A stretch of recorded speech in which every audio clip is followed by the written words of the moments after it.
Welcome to The Explainer.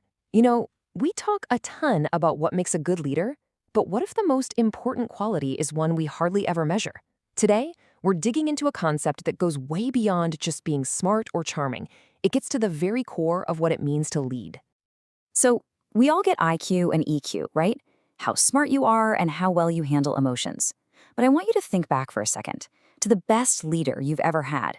Was it just that they were brilliant or really nice? Or was there something else, something deeper, that made you actually want to follow them? Well, that missing piece, that might just be what's called spiritual intelligence, or SQ. And let's be super clear up front. This has nothing to do with religion. It's simply the ability to build a bridge between your deep inner values and your outward actions. It's about making sure what you believe and what you do are one and the same. So, to really get a handle on what SQ is, we have to start from the inside.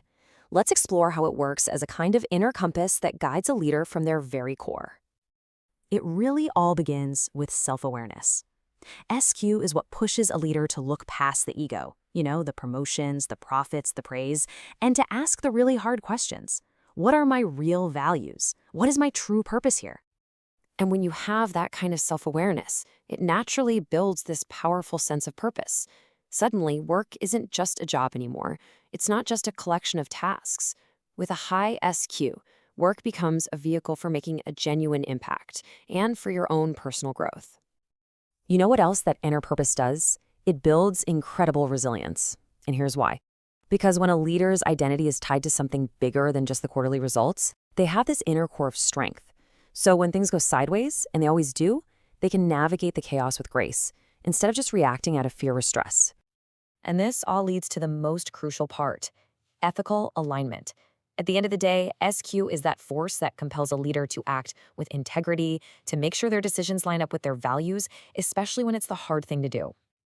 Okay, so that's the inner world of the leader. But now, let's zoom back out. Because a strong inner compass doesn't just stay inside them. It creates this massive ripple effect that can literally transform a team or even a whole organization. Just think about it. When a leader operates from a real sense of purpose, it's contagious. Their integrity builds trust like nothing else can. Their compassion creates a space for people to feel safe.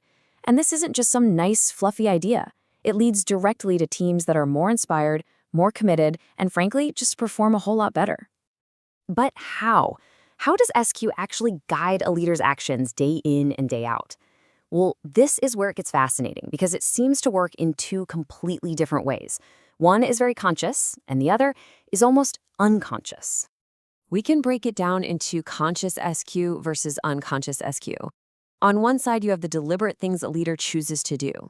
And on the other, you have this inner instinct, the influence they have just by being who they are.